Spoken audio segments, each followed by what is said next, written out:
Okay, let's see. Number 12. Tucker 48. The factory air smells like hot metal, paint, and panic. June 19th, 1947. Inside a leased aircraft engine plant in Chicago, nearly 3,000 people crane for a better look as Preston Tucker unveils a car that seems to have arrived from a safer future. A low roofline, a padded dashboard, a windshield designed to pop out in a crash, and in the center, a strange third eye, the Cyclops headlamp, turning with the wheels. For a second, it feels obvious. This is what the automobile should become. Only a few feet away, mechanics know the secret. The hand-built prototype has been rushed, improvised, and still is not the car people were promised. The crowd sees a revolution. The company has a spectacle balanced on a knife edge. Hard-won knowledge can vanish at the exact moment it starts to matter, and someone always makes money when it does. You are standing on the concrete floor with everyone else, shoulder to shoulder in the summer heat, staring at a machine that does not look like it belongs to 1947.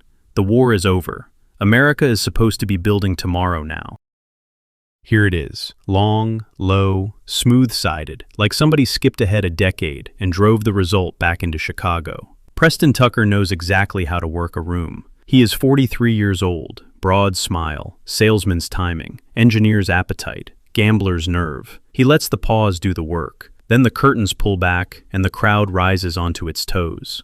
Dealers, investors, reporters, employees, family, men in ties wiping sweat from their collars, women lifting themselves for a better view. 3,000 people trying to catch the first instant of a new American car company becoming real. From where you stand, the details hit one by one. The center headlamp, the doors cut into the roofline, the soft interior surfaces where hard steel usually waits for a forehead. The rear-mounted engine concept that promised a different balance, a different shape, a different future. This is not just a car on a platform. It stands there like an argument against every upright, chrome-heavy sedan parked outside. Tucker has spent months selling exactly that feeling. Since July 8, 1946, when his corporation was founded, he has been selling the idea that the post-war car does not have to be a warmed-over pre-war machine. It can be safer, smarter, new. But ideas are clean. The thing idling in front of you is not. A man near the prototype hears it first. Not the applause, the engine note. It is wrong, uneven, hunting. The hand-built car, later nicknamed the Tin Goose, has been assembled in a rush, with parts improvised, changed, borrowed from one plan and forced into another. The original engineering promises already do not match the metal on the floor. The grand direct drive concept is gone. The early 589 cubic inch plan is gone. Fuel injection, the thing that sounded like science fiction in advertisements, is not here. Under the body is not a finished answer. It is a moving target hidden behind polished sheet metal. Then the prototype starts to move. This moment has to work, not eventually, not after refinements, now, in front of cameras, in front of money, in front of a country still deciding whether Preston Tucker is a visionary or a pitchman in a good suit. The car rolls forward, and for a few beautiful seconds the illusion holds. The Cyclops eye swings with the front wheels. People laugh in surprise. Flashbulbs burst. You can feel the room lean toward belief. But the men closest to the car are not admiring the silhouette anymore. They are listening for trouble, watching for the tiny betrayals a crowd misses, and mechanics never do. A stutter, a hesitation, something not quite right in the movement. The Tucker keeps going, because it has to. This is not a demonstration. It is a rescue mission. Someone claps too early. Someone else joins in. The applause spreads because applause is easier than uncertainty. Tucker smiles through it. He moves with the confidence of a man who knows momentum can be more useful than perfection. He does not need every promise to be true today. He needs the room to leave believing the truth is only a few months away. The room wants to believe him. You can see it in the dealers already imagining showrooms, in the investors picturing a slice of the next giant American manufacturer, in the workers looking at this enormous former Dodge aircraft engine plant and seeing paychecks, production lines, permanence. In the reporters, even the skeptical ones, staring at a car bold enough to make every rival design suddenly look old. The war taught America to build impossible things fast. So maybe this can happen too. Maybe one more machine can be pulled out of urgency and nerve. Except urgency does not stamp steel, nerve does not settle accounts. Spectacle, no matter how dazzling, does not turn itself into mass production. Still, on this floor, none of that has landed yet. What has landed is atmosphere. Tucker has made the future feel close enough to touch. He has made risk look like destiny. The prototype does not need to be flawless for that. It only needs to survive the afternoon. So the show goes on. The car circles. The crowd presses in. Tucker keeps talking. Each sentence lays another plank across the gap between dream and factory reality. Money had already begun flowing toward that gap and would keep flowing. Toward stock, toward dealerships, toward accessories, toward the idea that this machine was not a one-off, but the first of many. The sums attached to the dream were enormous.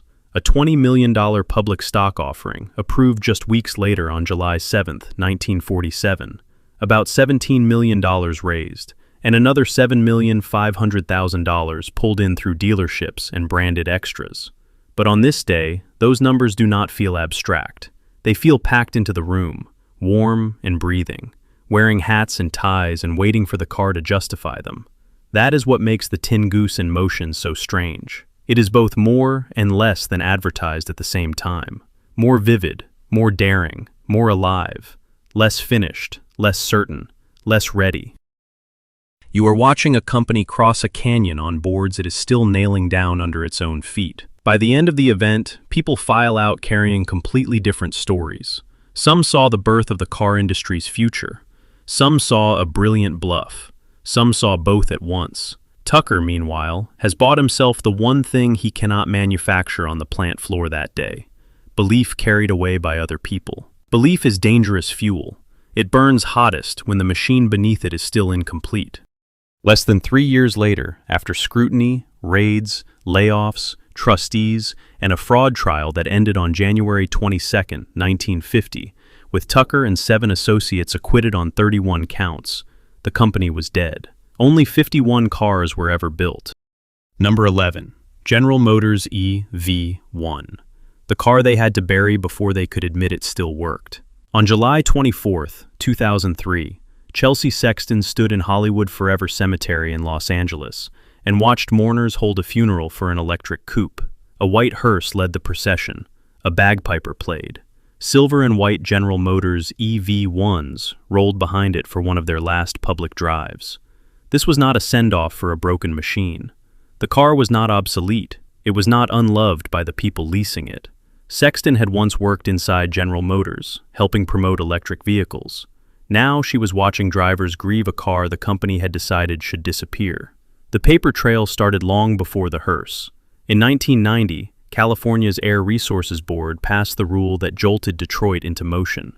For the largest automakers selling in the state, 2% of vehicles had to be zero emission by 1998, 5% by 2001, and 10% by 2003. That was a timetable, not a suggestion. California was too large a market to ignore.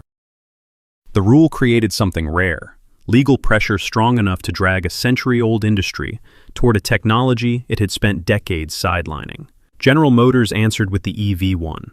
Beginning in 1996, it built 1,117 of them, 2 seats, a shape so slippery it looked less like Detroit steel and more like an aircraft fuselage shrunk to road size.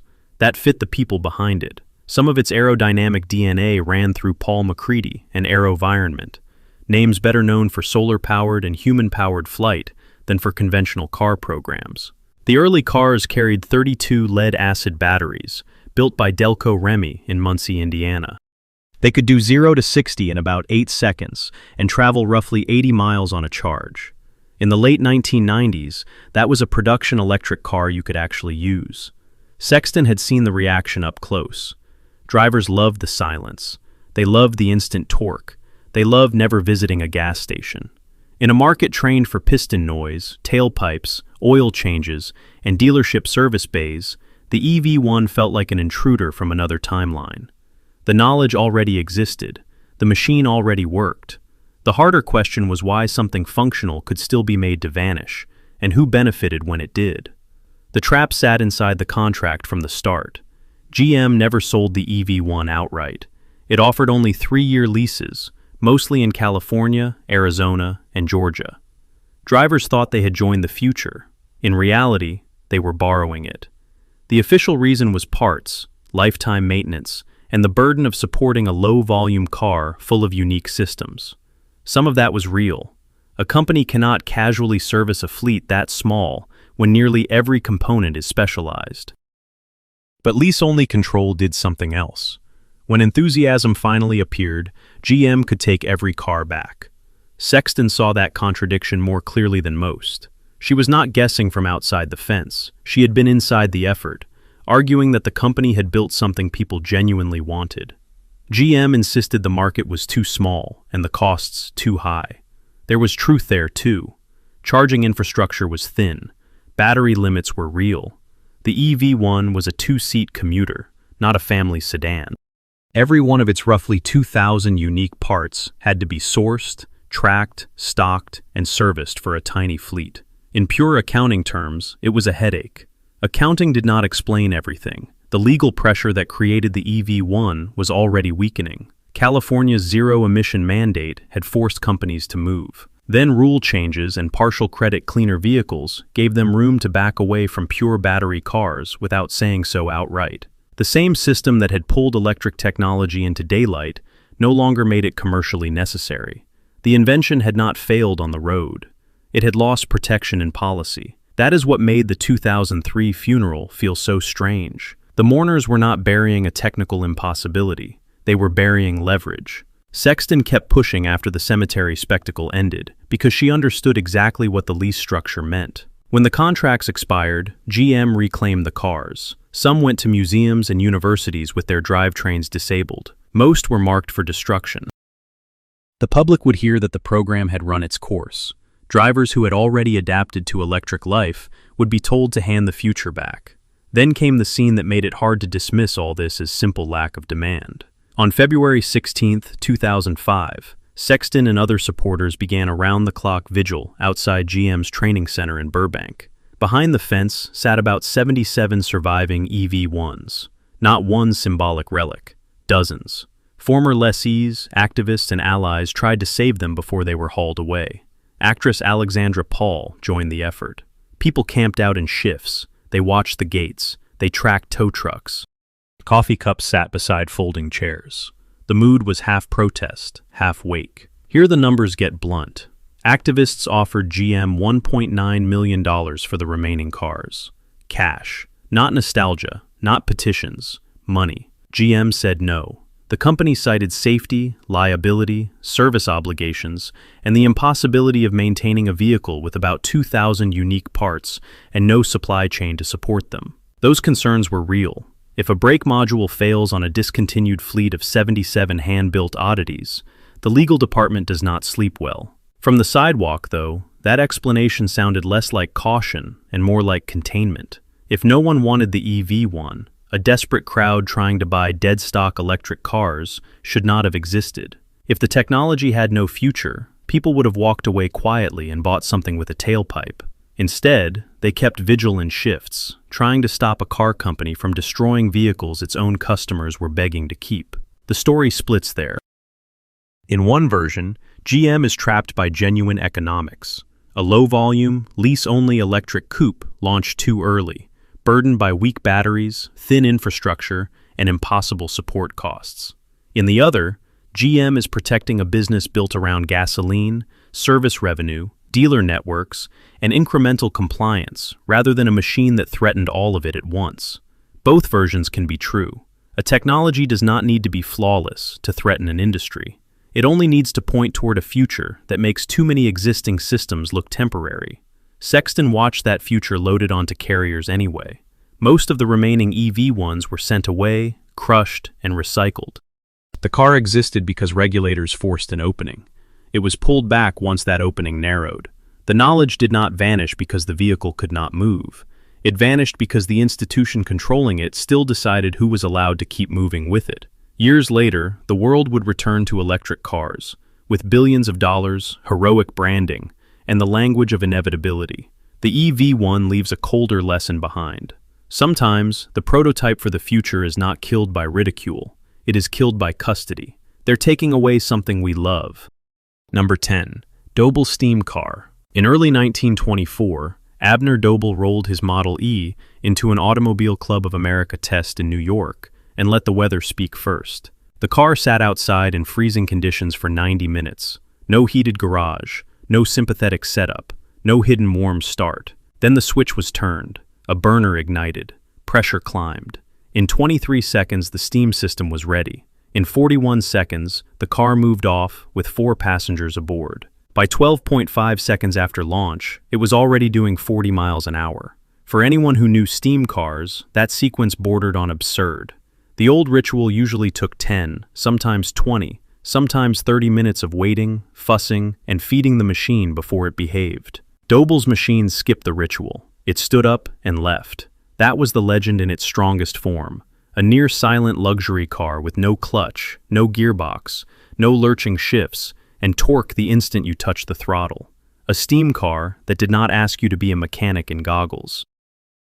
A machine that made gasoline feel noisy and crude before the modern automatic transmission was even normal. From there, the familiar ending almost wrote itself. If something this good disappeared, somebody must have buried it. Start with the hardware.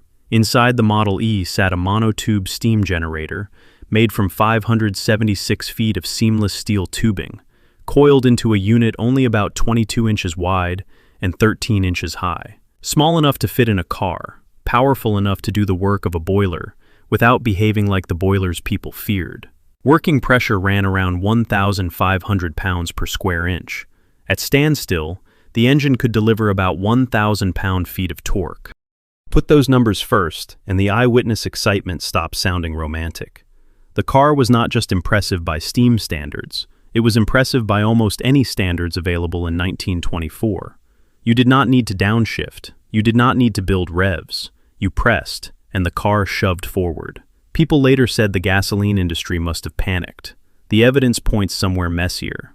On May 26, 1923, ground was broken in Emeryville, California, for the factory and headquarters of Doble Steam Motors. From a distance, it looked like a real challenger taking shape. West Coast headquarters, a new plant, a founder with a machine nobody else seemed able to build. Then the numbers come into view. The Model E chassis alone cost $9,500. Add Murphy coachwork, and you were near another $9,000. In the mid-1920s, that was not an ordinary car. That was a rolling estate. The company could still lose money even at that price. The better Doble solved steam's old usability problem, the more brutally he exposed his manufacturing problem. The car had become civilized for the customer. For the company building it, it was still a nightmare. Look closer, and the trap tightens. To make a steam car start in 23 seconds, run quietly, and avoid the clownish warm-up routine that had doomed its predecessors, everything had to be controlled with precision. Fuel, water, burner response, tubing, valves, heat, pressure, packaging.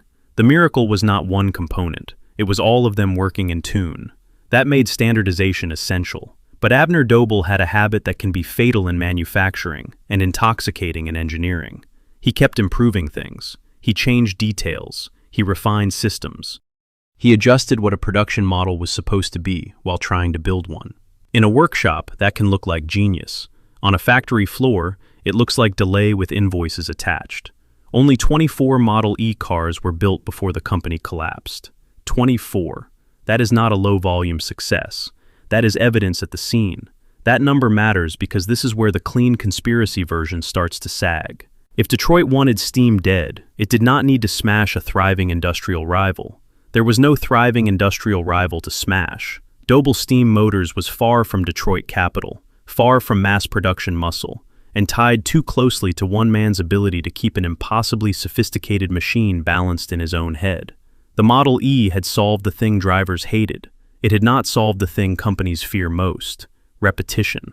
Making the 100th car as buildable as the first, making the 1,000th profitable, making service, supply, and assembly routine instead of artisanal. Gasoline won plenty of battles in the open. Steam lost some of them in the plumbing. Then came the part that, from the outside, looked exactly like suppression. In May 1924, Abner Doble and 3 associates were indicted for violating California corporate securities law over illegal stock sales. Suddenly, the story was not just a wonder car and a gifted inventor. It was prosecutors, headlines, legal fees, and the kind of public stain a young company almost never survives. Doble's conviction was later reversed by the California Supreme Court in July 1927 because of faulty jury instructions. That matters if you are measuring legal fairness. It matters much less if you are measuring whether a company can survive 3 years of damage while trying to manufacture one of the most complex luxury cars in America. By then, the injury was already done. Investors do not wait politely for appellate cleanup. Suppliers do not extend infinite patience. Customers shopping at that price do not enjoy uncertainty. The case may not have buried a healthy empire. It struck a company already fighting its own design, its own costs, and its own founder's refusal to stop perfecting the thing long enough to mass produce it. So what was the Doble, really? Not a fake. The performance was documented. Not a toy. The engineering was formidable. It was not a mass-market savior waiting to be unleashed either. The story is seductive because the machine seems decades early. Silent, smooth, immensely strong from a dead stop, stripped of much of the inconvenience that made steam seem obsolete. You can picture roads full of them. You can picture gasoline reduced to a temporary detour. But once the evidence replaces the fantasy, the Model E looks less like a murdered revolution and more like a machine trapped by its own excellence. Too advanced to be simple, too expensive to scale, too dependent on Abner Doble himself to become ordinary. The last clue sits in a surviving car, not in a courtroom.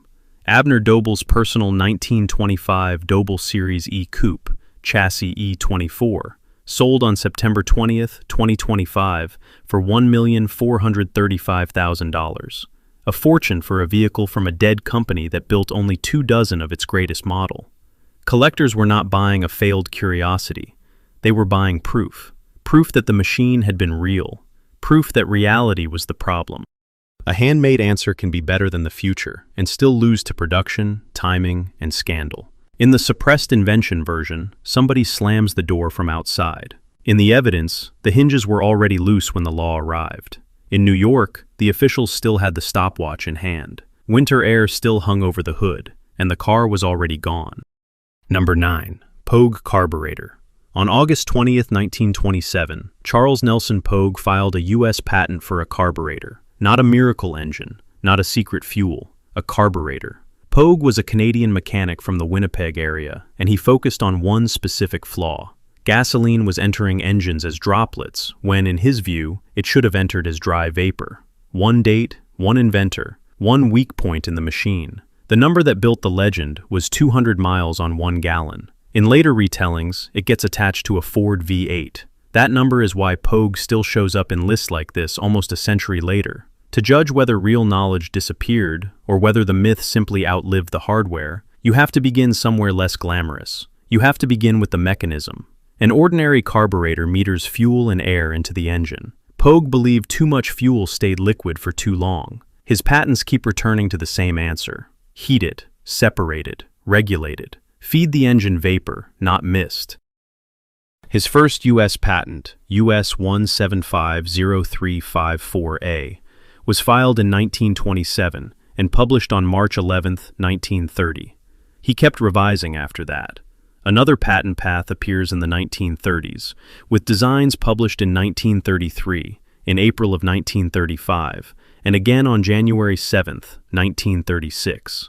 That pattern matters. One claim can be a stunt. 4 published iterations across nearly a decade look like a man trying to solve a real mechanical problem. By 1936, the hardware had become much more elaborate. In patent US 2026798A, the system is no longer just a bowl and a venturi. It includes a primary vapor heating chamber, a secondary vapor heating chamber, a pump, pressure regulation above atmospheric pressure.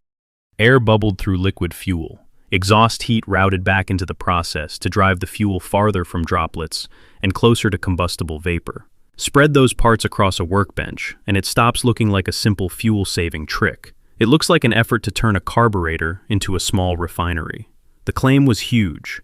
The method was not magic. It was a chain of processes. More heat, more control, more stages, more complexity. Now test the legend against the numbers. If a standard combustion process is already burning fuel at better than 97% efficiency, as engine experts later argued, better vaporization can help.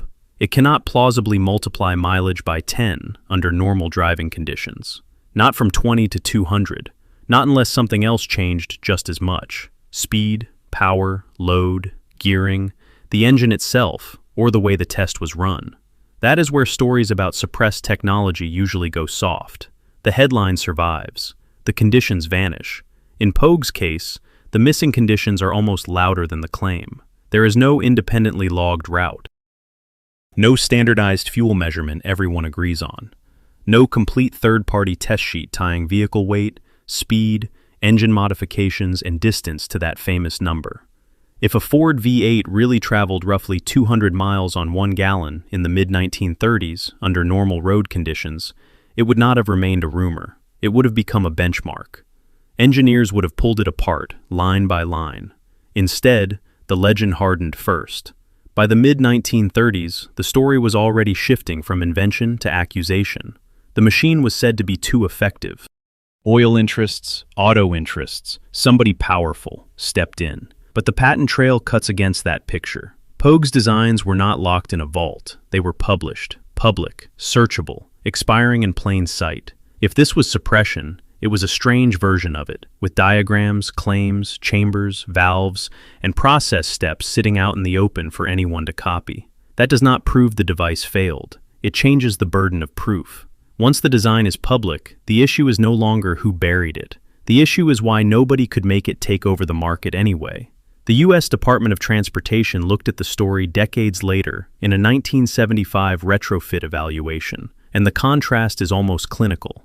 One line says the Pogue carburetor was sold in Canada with a 100 miles per gallon money-back guarantee. That is exactly the kind of detail that keeps a legend alive. Another line in the same review says Pogue's company may never have produced a carburetor at all. Same file, same subject. One number feeding the myth, one sentence cutting through it.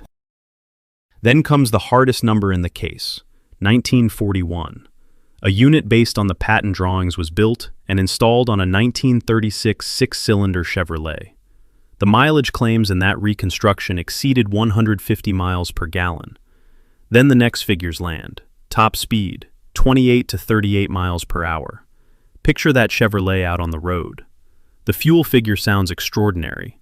The car itself is crawling. That changes the entire shape of the story. Now you are not looking at a family sedan transformed into a normal 200 miles per gallon road car.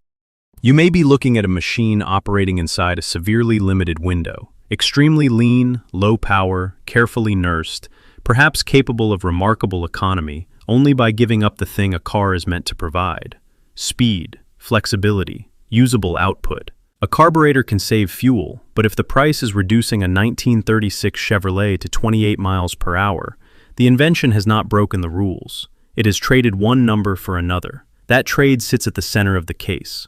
The public story is about suppression. The patents are about vaporization. The practical reality may be much narrower.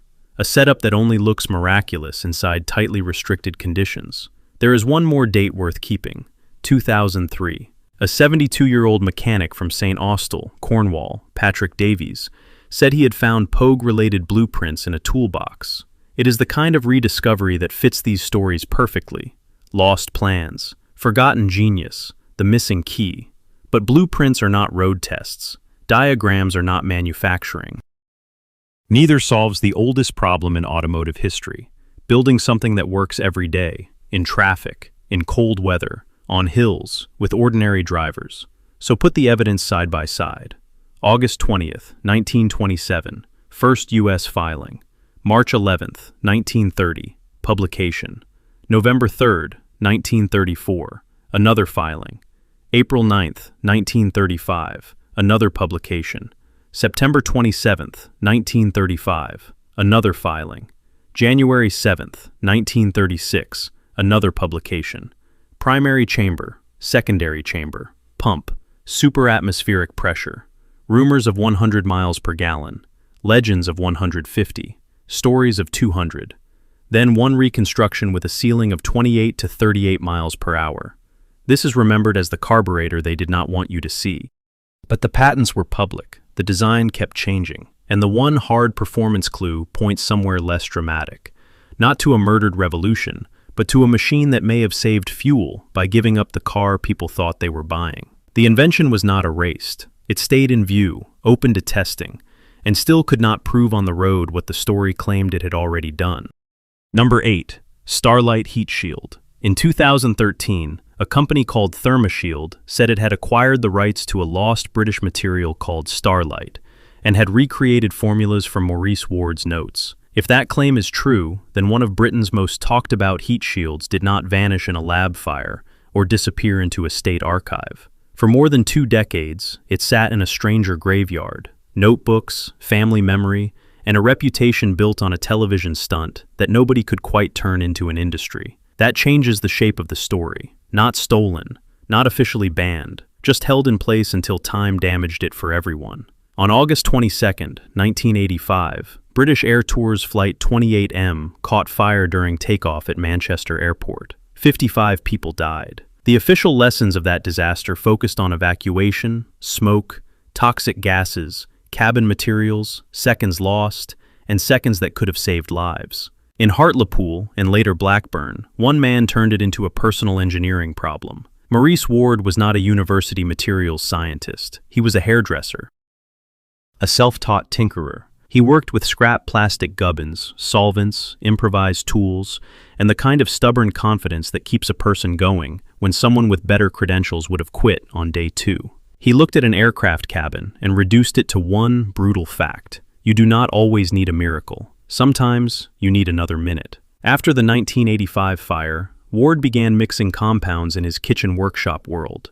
He was trying to make a coating that would not simply resist flame, but react to it. Starlite, as the family story goes, was a white, putty-like material named by his granddaughter. Ward later said it contained 21 components. That was almost all he would say with confidence.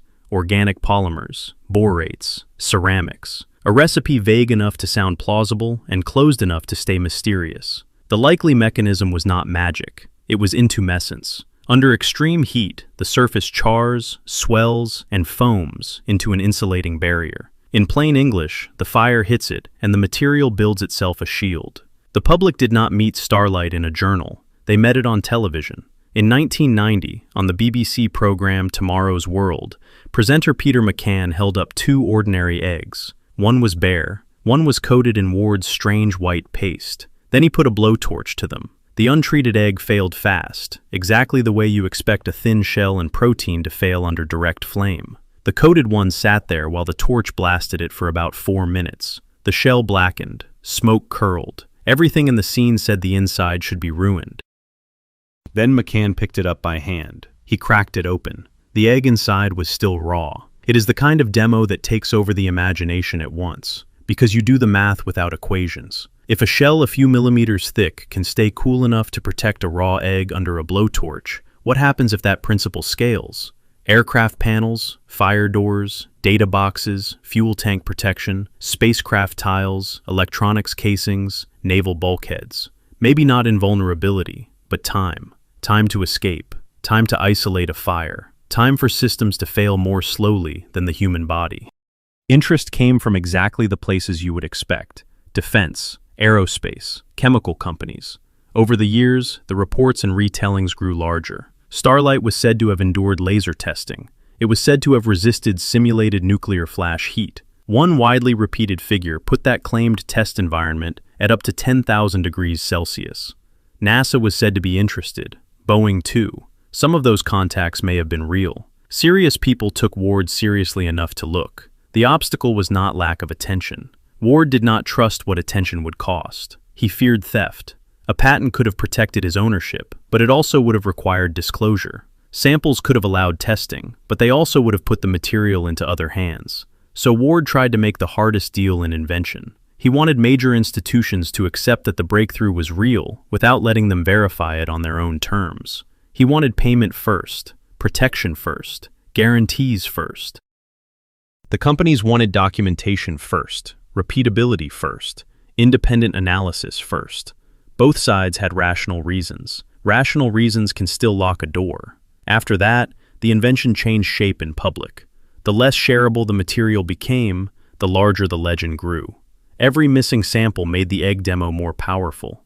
Every unverified claim made the verified one harder to isolate. Starlite may have been a genuinely useful fire-retardant coating, with excellent performance inside a narrow band of conditions. An aerospace-grade revolution that could transform thermal protection systems from aircraft cabins to re-entry vehicles is much harder to prove. The issue is not whether Ward made something real. The demo was too concrete for that. The issue is whether the material was as scalable, durable, manufacturable, and independently testable as the myth required. Industry does not run on amazement. It runs on repeatability. A television studio needs one egg, one torch, and one reveal. An aircraft manufacturer needs exact composition, thickness tolerances, adhesion behavior, toxic byproducts, aging curves, vibration performance, moisture resistance, mass penalties, certification pathways, and batch-to-batch consistency. A material can be extraordinary in a demonstration and still fail at the point where real systems begin. That thread runs through this whole film. Why does hard-won knowledge that took generations to master vanish without a trace? And who benefits when it does? In Starlite's case, the answer may be uglier and simpler than conspiracy. Knowledge can vanish because its creator cannot bear to release it imperfectly, and every side waits so long that only the story survives. Maurice Ward died in 2011. He left behind interviews, claims, fragments of formulation, and decades of fascination. He did not leave a clean chain of independently documented aerospace-grade validation that the public can examine end to end. So Starlite remains suspended in that uncomfortable zone between miracle and missed opportunity. Not a debunked hoax, not a proven revolution, a potentially valuable material trapped by secrecy, distrust, and the gap between a spectacular demonstration and a usable standard. Years later, people still tried to reconstruct it from notes and memory. A fire shield meant to buy time may have run out of time itself. Somewhere in a drawer, a box, or a fading page, a formula that might have saved seconds sits perfectly still while the heat outside keeps rising. Number 7. Sloot Digital Coding System. On July 11, 1999, in Nieuwegein, Jan Sloot was found dead in his garden. It happened just days before a deal that could have turned a Dutch TV repairman into the owner of one of the most valuable compression systems on Earth. The claim attached to his name sounded absurd. A full feature film, not in 700 megabytes, not in 4 gigabytes, but in something between 1 and 8 kilobytes, depending on who was telling the story. Even the smart card he used only held around 75 kilobytes. That is less like shrinking a warehouse into a suitcase, and more like shrinking it into a house key. Still, investors were already moving. A former Philips executive was involved. ABN AMRO was ready to buy 5% of the company for 2.5 million guilders. Tom Perkins of Kleiner Perkins had flown in from Silicon Valley.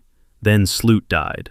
The source code was missing. The machine left behind seemed to contain the one thing the miracle was supposed not to need: a hard drive.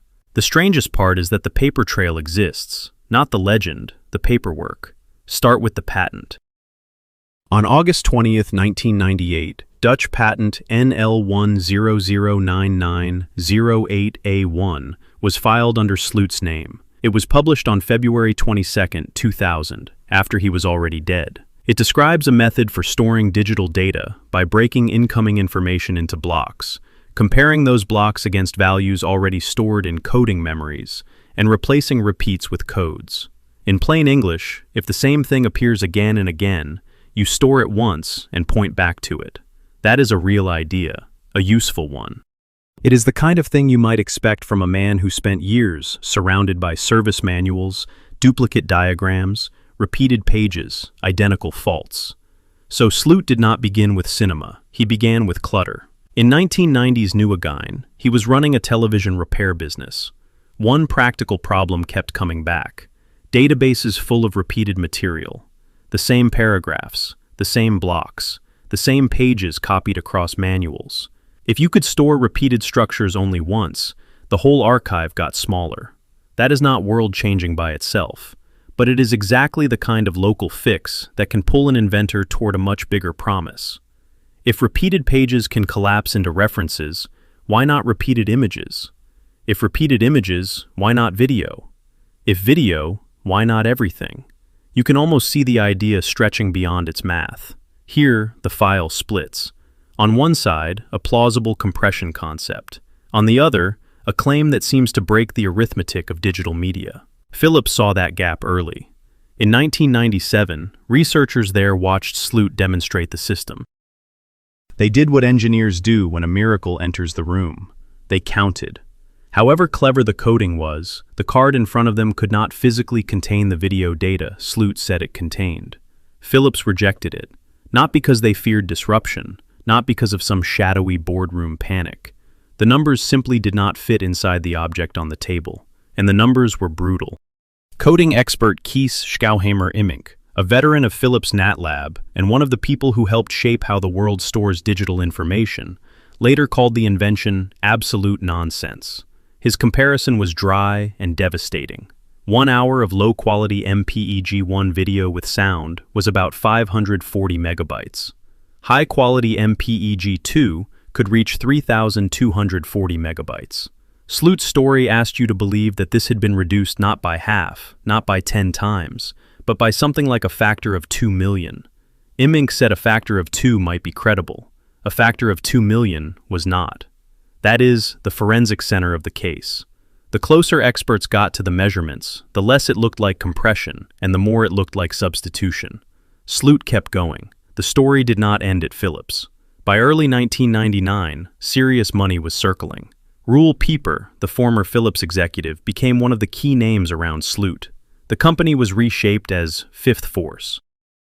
ABN. AMRO agreed to buy 5% for 2.5 million guilders, but on one condition. Sloot had to place the source code and patent materials in escrow. That detail hangs over everything. Escrow is what you ask for when the inventor matters too much. The claim is too large, and trust is no longer enough. Industry does not buy wonder. It buys transfer. If the knowledge vanishes with one man, there is no product, only dependence. Then Silicon Valley arrived. Tom Perkins, co-founder of Kleiner Perkins, came to the Netherlands, and later, retellings say he demanded a live recording test. That request matters because it goes straight at the obvious suspicion. Preloaded content can be faked. A live feed is harder. So a segment of a cooking show was recorded and replayed from the card. If that account is true, the room did not just see a stored clip. It saw fresh video go in and come back out.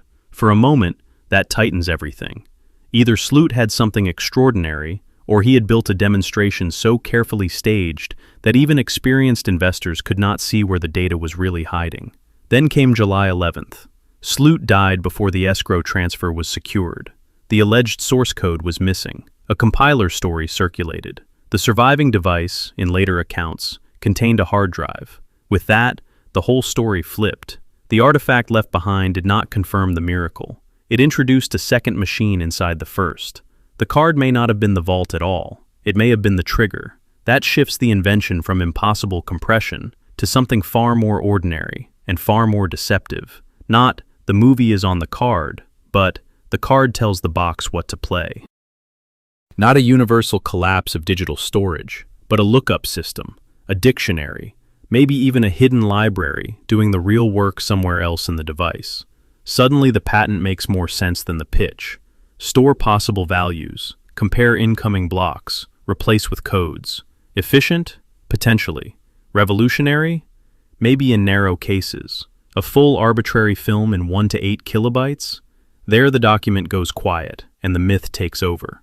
So was Sloot a fraud? A self-deceived tinkerer? Or a man with a half-finished idea inflated by investors who wanted the next impossible thing? The record does not let us settle that cleanly, but it does leave one hard fact about vanishing knowledge. Sometimes what disappears is not a working, world-changing system. It is the one missing piece that would prove whether the system ever existed at all. In this story, that piece was not the patent, not the demo, not the money. It was the code. Number 6. Rife Machine. You're in Southern California. The year is 1934. 16 cancer patients move through a small clinic, later tied, in retellings, to physician Milbank Johnson. In one room sits a frequency device. In the other stands the legend behind it. Royal Raymond Rife, born in 1888, inventor, microscopist, and later the center of one of the most persistent medical suppression stories in America. The pitch is brutally simple. Every disease has a frequency. Hit the right one, and the organism dies. Leave the patient alive. No surgery, no poison, no hospital empire, just the right vibration. People never let go of that idea. The version most people hear goes like this. In the early 1930s, Rife built a custom, universal microscope in San Diego. Supporters said it let him watch living disease organisms directly. Then he built a generator that could target them with precise frequencies. In the story repeated for decades, those 16 patients were treated in 1934, 14 were cured in 90 days, and the rest recovered after further treatment. That is the seed of everything. One inventor, one machine, one cure. Then, supposedly, the medical establishment closed ranks and buried it. You can feel why the story sticks. It explains too much at once. Why cancer still terrifies people. Why simple answers never seem to survive. Why hard-won knowledge can vanish without a trace. And who profits when it does. But when you go looking for the part that should be strongest, the clinic itself, the ground gives way fast. For a breakthrough this big, the paper trail is weirdly thin. Not controversial, thin. The names of all the patients, their confirmed diagnoses, the pathology, the treatment protocol, the follow-up records, the independent verification, the things that would turn a miracle story into a medical event, do not exist in a form that satisfies even basic modern scrutiny. The 1934 episode is repeated constantly in pro-Rife histories. Repetition is not documentation. A legend can copy itself for 90 years without producing a single chart. So you end up staring at two machines in the same room, the one in the story and the one in the record. The story machine is elegant. Rife sees what no one else can see. He finds the fatal frequency. Cancer falls. Powerful people panic. The invention gets suppressed. The record machine behaves differently. It does not show journals rushing to bury robust clinical data. It shows missing data from the start. It does not show a cure erased after verification. It shows a cure claim never verified in the first place. That distinction matters. Suppression and non-proof can look identical from far away. Up close, they are opposites. Rife lived until 1971. By then, the story was already drifting out of laboratories and into mythology. The next major turn did not come from oncology. It came from revival. In 1987, writer Barry Lyons published The Cancer Cure That Worked. The title did most of the work. Rife was recast not just as an eccentric inventor, but as the victim of organized censorship. From there, the legend found a second life. Not in peer-reviewed medicine, in alternative health networks, newsletters, conventions, catalogs, and eventually the early internet. In that world, an incomplete record is not a weakness, it is fuel. Then the clean martyr story runs into documents with case numbers on them. In 1994, the American Cancer Society published a review in CA, a cancer journal for clinicians, volume 44, pages 115 through 127. On questionable electronic cancer devices. Not a fringe blog, not an angry op-ed, a formal review. Its conclusion was blunt. No objective evidence showed these devices provided benefit against cancer. That does not prove what happened in 1934. It does show what had not happened by 1994. No validated body of evidence had emerged to rescue the original claim. If the Rife machine had been a buried revolution, this is where you would expect a suppressed archive to crack open. Old pathology slides, independent replications, surviving protocols, something. Instead, what grows clearer in the modern record is not the cure, it is the market built around the cure. Take San Diego again. Different decade, different man, same promise. From 1997 to 2008, James Folsom sold more than 9,000 unapproved Rife-type devices under names like Naturetronics and Astropulse. He pulled in over $8 million. This was not a lonely garage tinkerer, it was a business. In 2009, he was convicted on 26 felony counts tied to the sale of those devices. In 2010, he was sentenced to 51 months in prison and fined $250,000. Those numbers are not rumor. They come from the kind of records myths usually avoid. Indictments, sentencing, enforcement. That is where the whole picture flips. The strongest documented part of the Rife story is not the alleged cure in 1934. It is the fraud enforcement trail from the 1990s onward. The clearest paper trail does not show a miracle being erased. It shows a legend being monetized. So the modern Rife machine is really two stories welded together and sold as one. Story 1. Maybe, somewhere in Depression-era California, something remarkable happened and the proof was lost. Story 2. Decades later, sellers discovered that the lost proof was the product. You can see why that fusion works so well. If a device works, buy it. If it does not seem to work, that only proves the establishment attacked it. If the records are missing, that proves the cover-up. Every absence becomes evidence. Every contradiction becomes confirmation. It is a nearly perfect closed loop. Closed loops have one use. They keep current moving even when nothing new enters the circuit. So what happened in that 1934 clinic? Maybe Rife believed he had seen something real through his microscope. Maybe desperate patients improved for reasons no one could properly track.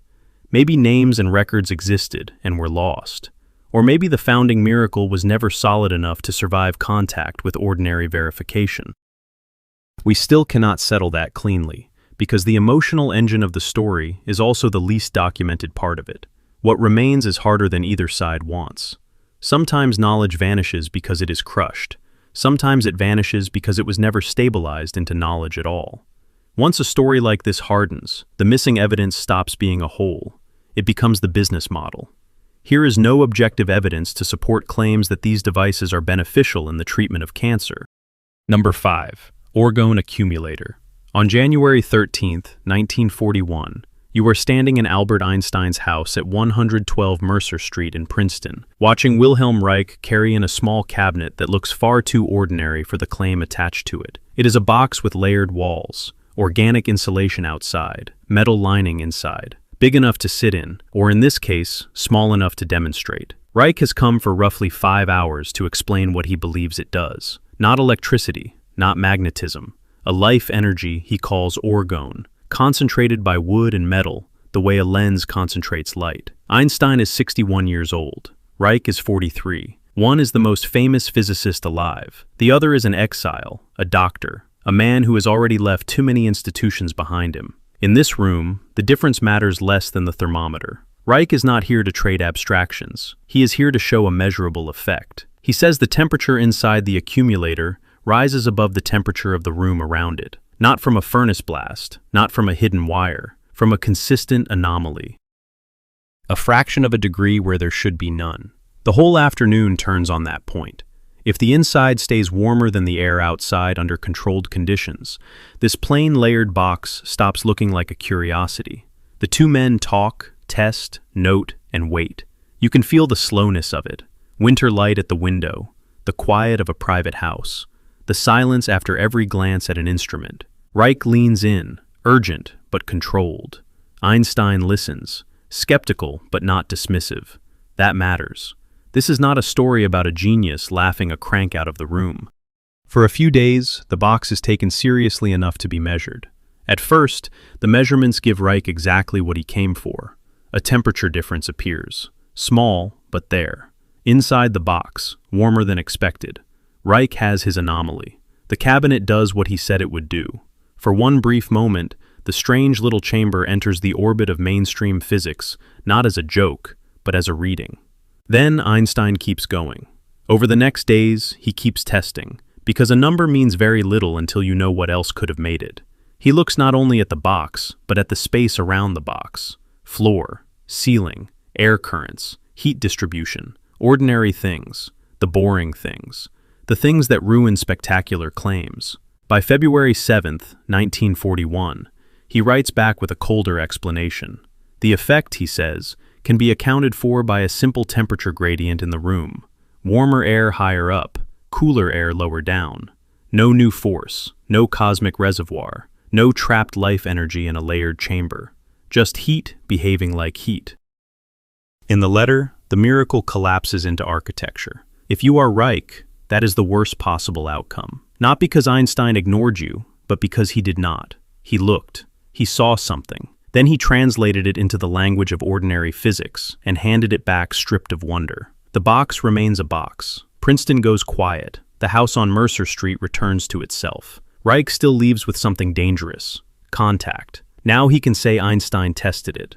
The scene shifts north to Rangeley, Maine, to Orgonon, where the box does not disappear. It multiplies. Larger accumulators, human-sized cabinets. Wood on the outside, metal within. Chambers you sit inside with the door closed and the claim pressing close around you. That the body can absorb a universal energy field concentrated in the walls. Reich writes, prints, lectures. By around 1951, a 56-page booklet appears under the title, The Orgone Energy Accumulator, Its Scientific and Medical Use. At Orgonon, the device is no longer a strange object carried into someone else's house. It is furniture, instrument, treatment room, product. You are there now, in one of those rooms, hearing the latch click shut. The chamber is close, bare wood, a seat, metal lining surrounding you on every side. Not threatening exactly, more like a confessional redesigned by an engineer. Reich's people rent these things out. Patients come for health uses. That is where the air changes. A strange physics claim can survive in laboratory argument for years. A medical promise draws a different kind of attention. It arrives in print first. In 1947, journalist Mildred Edie Brady attacks Reich in the press. The accusation is not that he is merely eccentric. It is that he is dangerous enough to investigate. So the Food and Drug Administration begins looking into the accumulators, the claims attached to them, the documents shipped with them, the language wrapping the box like a second set of walls. The years tighten. On February 10, 1954, the United States files a federal complaint under the Food, Drug, and Cosmetic Act. The scene is paper now, a complaint, stamped and docketed, a legal document entering the bloodstream of the state. Reich does not step into court to contest it. He refuses to appear, arguing that judges cannot rule on cosmic energy. You can almost hear the scrape of that sentence against the machinery it is offered to. Courts do not need to decide whether orgone exists to act on what is being sold in interstate commerce. They need a device, a claim, and a statute. On March 19, 1954, the injunction is granted by default. The order is brutally practical. Recall, destroy, dismantle. Accumulators are not argued with. They are broken up. The stranger part is what happens to the words around them. Labels, circulars, literature. Books and journals named as part of the forbidden apparatus, treated as labeling for a banned medical device. The box that entered Einstein's house as an experiment is translated again, this time into legal categories: article, shipment, promotion, violation. Once a thing becomes paperwork, men with trucks can touch it. By May 3, 1956, Reich, the Wilhelm Reich Foundation, and Dr. Michael Silvert are on trial before a jury for contempt, tied to violations of that injunction, including interstate shipment. The room now is not a laboratory and not a study. It is fluorescent, formal, procedural. No one is reading thermometers. No one cares what happened in Princeton in 1941. The issue is whether the order was obeyed. It was not. Conviction follows. The state has crossed the distance from skepticism to enforcement. Then comes the part people remember, though not always accurately. In Maine, FDA-supervised destruction crews break up accumulators. Panels torn apart, metal stripped out, chambers reduced to scrap. But the image that cuts deepest happens farther south, in New York City, on August 23, 1956, at the Gansevoort Street incinerator. About 6 tons of Reich's publications are fed into the fire. Books, journals, printed pages. Not his whole life's archive, not the total erasure of every paper and instrument at Orgonon, but enough to make the air itself look censored. You are standing near the furnace mouth now, watching bundles move forward. Paper has a sound when it is handled in bulk, thicker than you expect, deader. The men doing the work are not performing a ritual. That makes it worse. They are carrying out an order. Titles become weight. Weight becomes disposal. The printed defense of the box, the printed theory behind the box, the printed instructions around the box, all pass into the same heat. 6 tons is an abstract number until you imagine shelf after shelf collapsing into ash. A federal prison cell in Lewisburg, Pennsylvania, November 3, 1957. Reich is 60 years old when his heart fails there. The scene does not stay in the cell. It slides back through the years to that winter house in Princeton, the first small cabinet set down before Einstein, the first warm reading inside the box, the second reading that explained it away, and all the pages that tried to keep the first reading alive while the law was already reaching for the latch.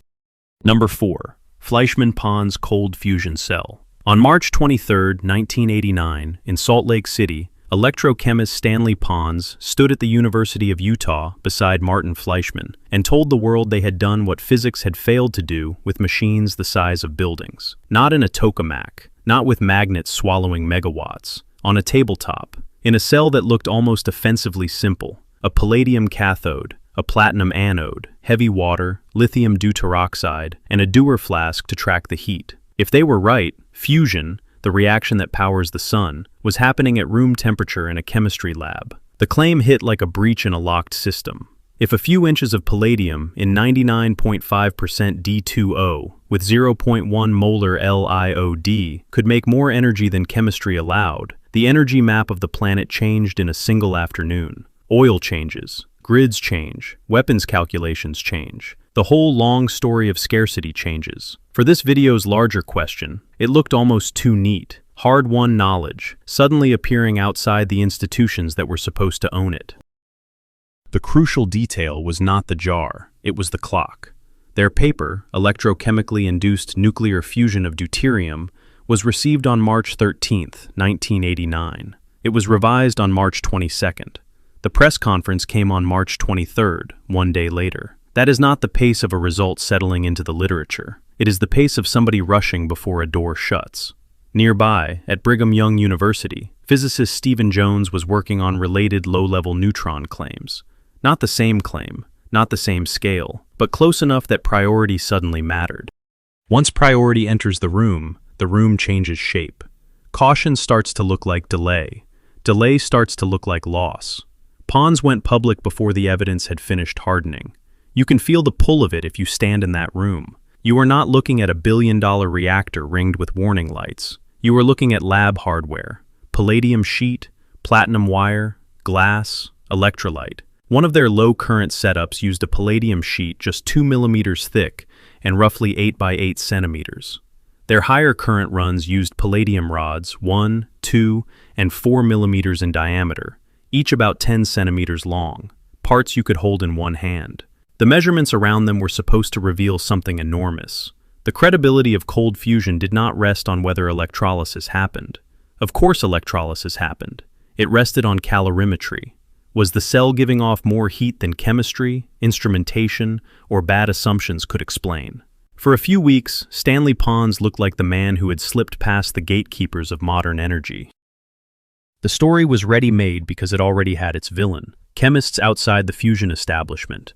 A cheap source of clean power, universities and governments too invested in giant, hot fusion machines to welcome a tabletop rival. Then came one more detail, the kind people remember for decades. Fleischmann and Pons reported that in one experiment, part of the palladium cathode appeared to melt, or even vaporize, damaging the cell and the fume cupboard. You can picture the aftermath: damaged equipment, a breached setup, metal destroyed from within. A quiet apparatus, acting like it had touched a hidden furnace. It sounded less like electrochemistry than a lock breaking open. Fusion does not care how dramatic a room feels. It leaves receipts. Pons and Fleischmann also reported neutron counts. In one setup, using a 0.4 centimeter by 10 centimeter palladium rod, they said the counts were about 3 times cosmic ray background after 50 hours of counting. To a general audience, that sounds like a signal. To nuclear physicists, it sounded lopsided. If you are claiming fusion-level excess heat, the nuclear byproducts cannot stay that faint. They have to show up in numbers large enough to carry the weight of the heat. So replication began. Fast, ruthless, public. On May 1st and 2nd, 1989, at the American Physical Society meeting in Baltimore, the mood changed. Caltech's Nathan Lewis and Stephen Koonin went after the claim where it lived or died, not in the dream, but in the measurements. Heat accounting, calibration, nuclear plausibility. Could the calorimetry really rule out ordinary explanations? Could a cell making large excess heat produce neutron levels so tiny they barely rose above background? In room after room, the miracle shrank into an argument about error bars. Here, Stanley Pons' story turned from breakthrough to exposure. Announce a world-changing invention before the evidence is mature, and every weakness stops being a technical problem. It becomes a public wound. The paper had appeared in volume 261 of the Journal of Electroanalytical Chemistry, pages 301 to 308. The setup was described. The electrolyte concentration was there. The rods and sheets were there. The claim was there. But the question had changed. Nobody was asking whether the apparatus existed. They were asking whether the excess heat was real. That distinction killed the romance. Not with one dramatic debunking, but with a colder mechanism. Comparison. Lab after lab tried to reproduce the effect. Some saw hints. Many saw nothing decisive. The central mismatch stayed put. By the time the U.S. Department of Energy panel weighed the evidence in November 1989, the discrepancy looked brutal. The reported neutron levels were about 10 to the 12th, below what would be needed to explain the claimed excess heat through known fusion channels.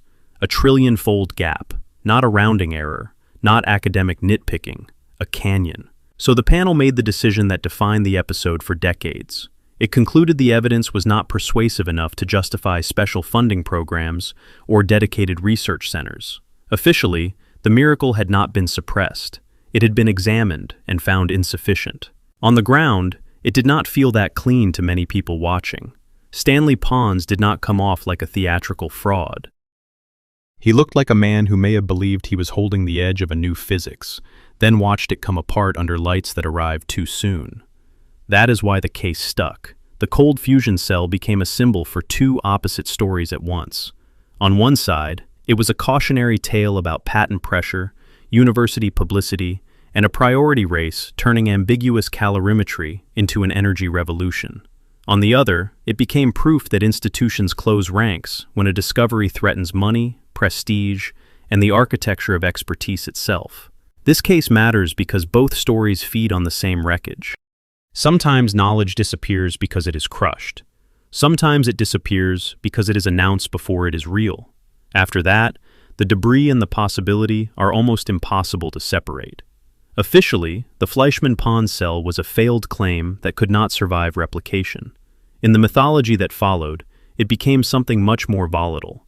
Not a proven invention, not a clean fraud, but a laboratory anomaly caught in the exact gap where suppression stories ignite. Number 3. Oak Ridge molten-salt reactor. On June 1, 1965, inside Oak Ridge National Laboratory in Tennessee, Alvin Weinberg's team brought an unusual machine to criticality. It was nuclear, but it did not look like the reactors people usually picture. There was no stack of solid fuel rods, no ceramic pellets locked inside metal tubes. The fuel itself was liquid. Uranium was dissolved into a hot fluoride salt and pumped through a graphite-moderated core, like glowing chemical soup. About 4,350 kilograms of it, roughly 2 cubic meters, circulating through pipes and vessels at temperatures above a 450 degrees Celsius melting point. It is easy to frame that as a buried miracle, a safer reactor, a cleaner fuel cycle, a path abandoned because somebody shut the door on it. But the mechanism tells a stranger story, and a more familiar one. In a conventional reactor, the fuel sits still and the coolant moves around it. Here, the fuel moved. The uranium fluoride traveled with the salt through the core, where graphite slowed neutrons enough to keep fission going. Then the heated salt carried that energy away. There were no fuel rods to warp, no cladding to rupture in the usual way. If engineers needed to change the chemistry, they were not dealing with a pile of solid assemblies. They were dealing with a fluid. The reactor was part power plant, part high-temperature chemical system. Oak Ridge had been moving toward this for years through earlier fluid fuel work. The larger destination was a thorium cycle that could breed uranium-233. Not just burn fuel, but make more useful fuel while it ran. This is the point where the mythology usually hardens into conspiracy. A reactor too elegant to be allowed. A design too efficient for the system around it. The record says something less cinematic and more useful. The machine at Oak Ridge was an experiment. The molten-salt reactor experiment, MSRE. A stepping stone, not a finished revolution. Look at the record like a detective. Forget the slogans. Count the hours. Between 1965 and 1969, MSRE accumulated 17,655 critical hours. Of those, 13,172 were equivalent full power hours. Its maximum thermal power was about 7.4 megawatts. This was not a commercial station lighting a city. It was a test reactor, but a serious one. It ran long enough to expose weaknesses, long enough to stop being a paper dream.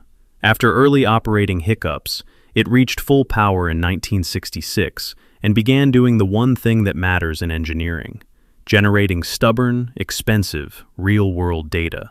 That matters because the suppression story usually needs a dramatic split between public failure and hidden success. Here, the success was not hidden. Oak Ridge published it. The reactor ran. It met its stated goals.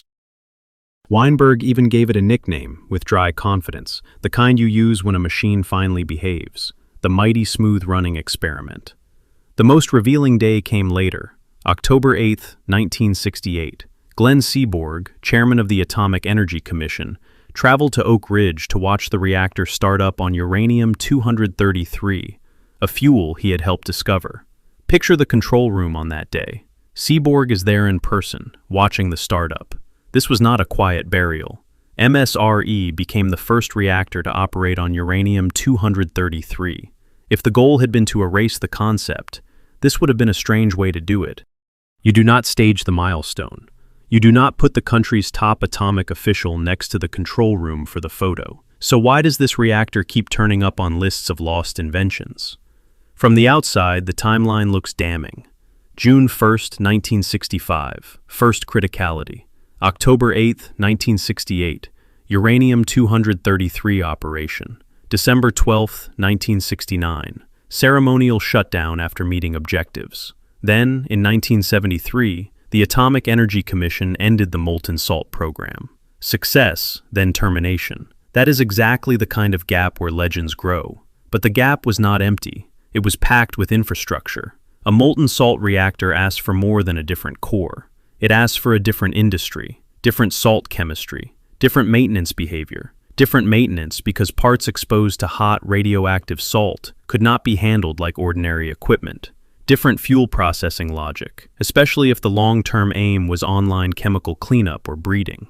Different licensing assumptions, different supply chains, different expertise in corrosion control and high-temperature fluorides. Meanwhile, the light water reactor world was already solidifying into something banks, utilities, regulators, and manufacturers recognized. Federal breeder money was moving towards sodium-cooled fast reactors. MSRE was not stopped by one villain with a red stamp. It was left at a fork in the road.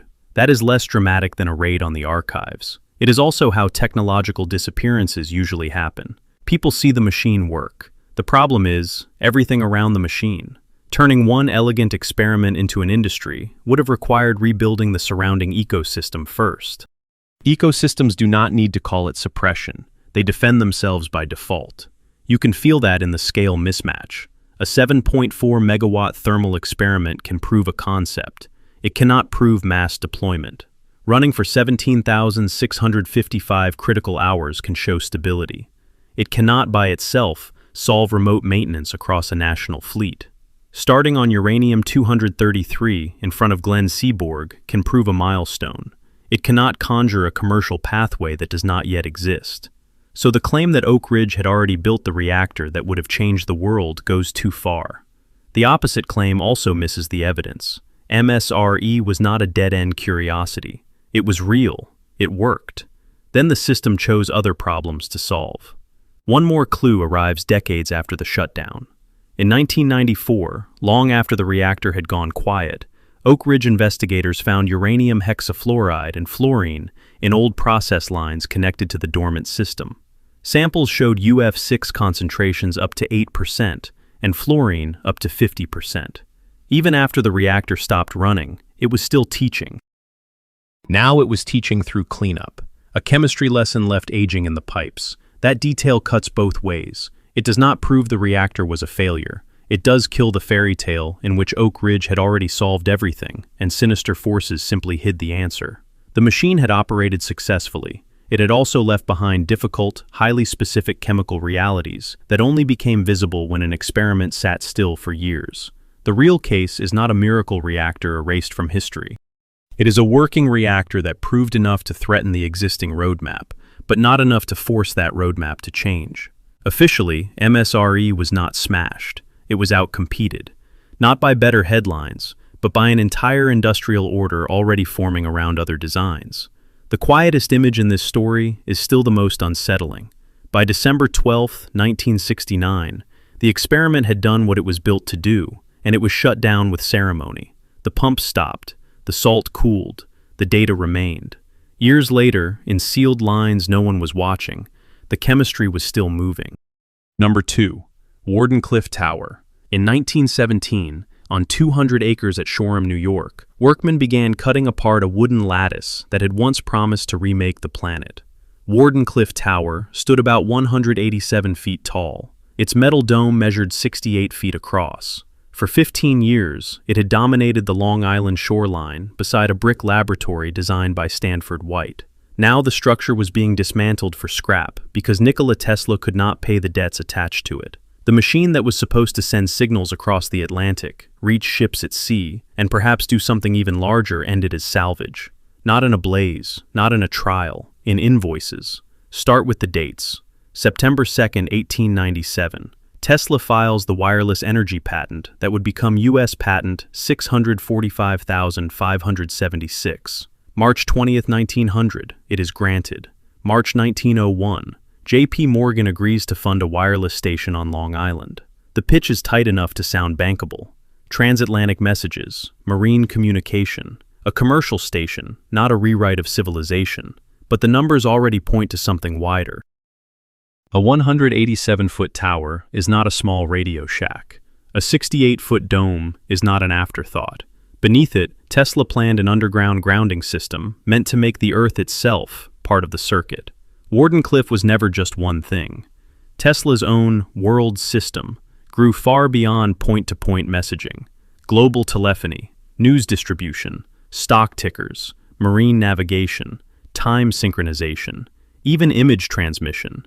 Read the list slowly, and it stops sounding like a radio mast. It starts sounding like an early wireless network, imagined decades too soon. Every added promise widened the gap between investor language and engineering reality. In 1901, that gap turned measurable. December 1901, Guglielmo Marconi announces a transatlantic wireless success. One signal, one headline. The investment climate shifts fast. Morgan had backed Tesla before the public believed the Atlantic could be crossed without a cable.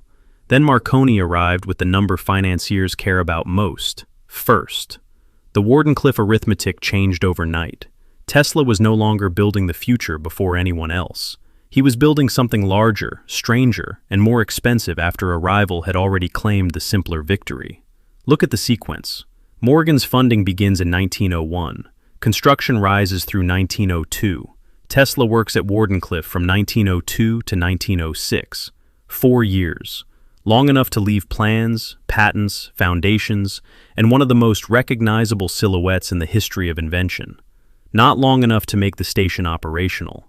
By 1906, work had effectively stopped. The tower was built. The dream expanded. The system never entered service. This is where the mythology usually rushes in. Free electricity. A threatened monopoly, a genius silenced because he was about to give power away. The hard record is less theatrical and more damaging. Costs rose, scope expanded. Marconi had commercial momentum. Technical uncertainty remained. Morgan declined to keep enlarging the budget. No secret committee is required when overreach and investor fatigue can do the job in daylight. The story does not get smaller, it gets sharper. Tesla was not asking capital to finance a product with a clear finish line. He was asking it to finance a platform. That kind of platform only looks obvious after it exists. In 1901, global wireless communication was already a gamble. Add synchronized clocks, news feeds, market data, ship-to-shore signaling, pictures, and power transmission. And it stops being one invention. It becomes a stack of inventions leaning on the same tower. If one layer failed, every other layer inherited the doubt. Go back to the ground under the structure. The underground system was not decorative. It was part of Tesla's attempt to use the Earth and the circuit itself. That detail kept the legend alive. If the Earth was meant to participate, then Wardenclyffe was not merely a broadcaster. It was a test of planetary electrical architecture. That scale was also the funding problem. The bigger the claim, the harder it was to separate suppression from a simple refusal to keep paying for an unfinished miracle. You can feel the project tightening year by year. 1902, construction. 1903, 1904, 1905, labor, redesign, mounting expectations. By 1906, effective end. No triumphant switch on, no global debut. Just a site that became, in the National Park Service's wording, Tesla's last laboratory and the location of his most advanced wireless power experiments. Last laboratory. 2 words changed the whole silhouette.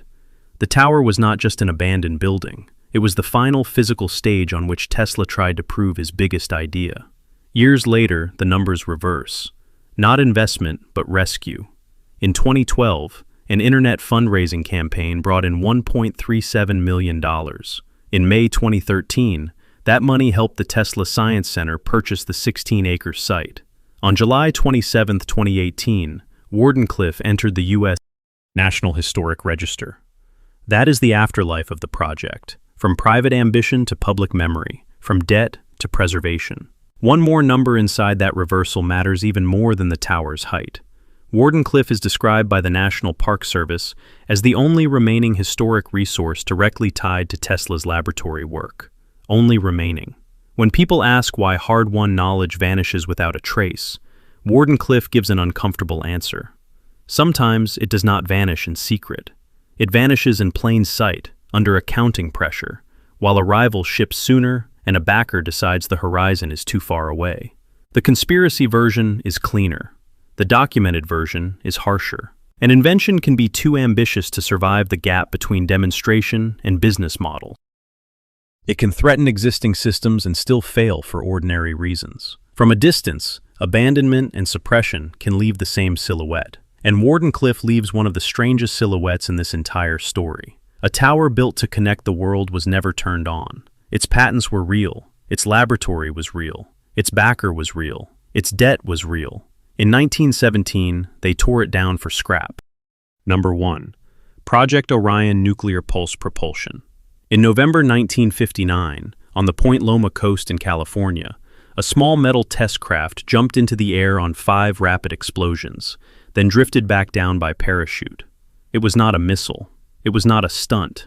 It was a proof of principle for a machine that stood about 80 meters tall, carried a 40-meter steel pusher plate, and was meant to leave Earth by riding a chain of nuclear blasts into space.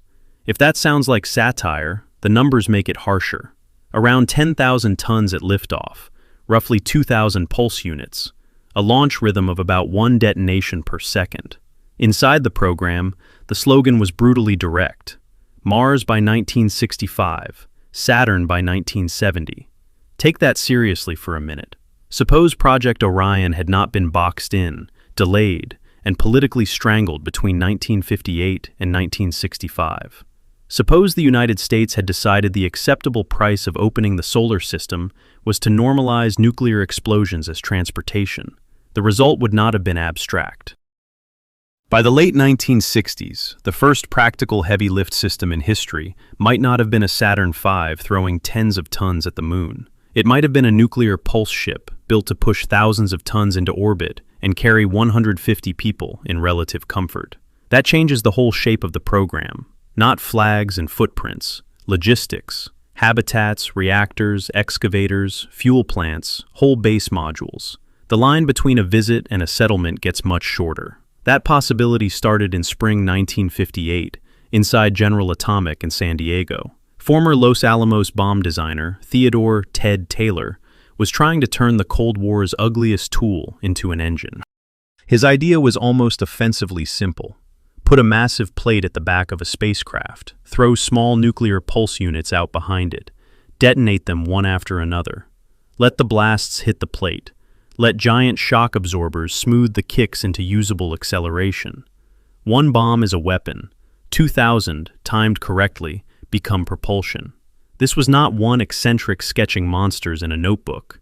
General Atomic founder Frederick de Hoffman backed it. In July 1958, ARPA funded it. Then Taylor and de Hoffman brought in Princeton physicist Freeman Dyson for the 1958 to 1959 academic year. Dyson was not there to sell pulp science fiction. He was there for the hard part. Take a concept that sounded insane and see whether the math, the materials, and the mechanics could be forced to behave. People remember Orion as fantasy. The people in that room were trying to turn it into engineering. They went after the ugliest question first. Not interplanetary navigation, not crew psychology, survival. Could a pusher plate take repeated blast loading without turning into scrap? Could a vehicle stay stable if its thrust came in punches instead of a smooth burn? At Point Loma in 1959, they built non-nuclear test vehicles with the kind of dry nicknames engineers use when they are doing something completely deranged. Putt-putt, hot rod. The surviving Smithsonian test vehicle looks almost toy-like now. The work around it was not toy-like. In one 1959 test, 5 successive conventional explosions kicked the craft upward. It stayed stable enough to be recovered by parachute. A core mechanical objection had just lost ground. Pulsed flight was not automatically uncontrollable. Once that objection weakened, the rest of the design changed character. It still looked extreme. It no longer looked impossible in the same way. Early Orion studies described launch pulse units starting around 0.1 kiloton each, fired about once per second as the ship climbed. Later, in space, the system would shift toward much larger pulses, up to 20 kilotons every 10 seconds. The spacecraft would not sip fuel. It would spend detonations. In return, it offered something rockets still struggle to deliver: absurd payload. Useful cargo in the thousands of tons. A crew not of 3 or 7, but 150. Not a capsule, a moving piece of civilization. Orion fits awkwardly into the larger pattern here because the knowledge did not fail. The category failed. Orion landed in the wrong political category at exactly the wrong moment. Too nuclear for NASA, too civilian for the Air Force, too technically real to dismiss as fantasy, too morally radioactive to embrace as policy. A starship built from the logic of Hiroshima was always going to make powerful people recoil.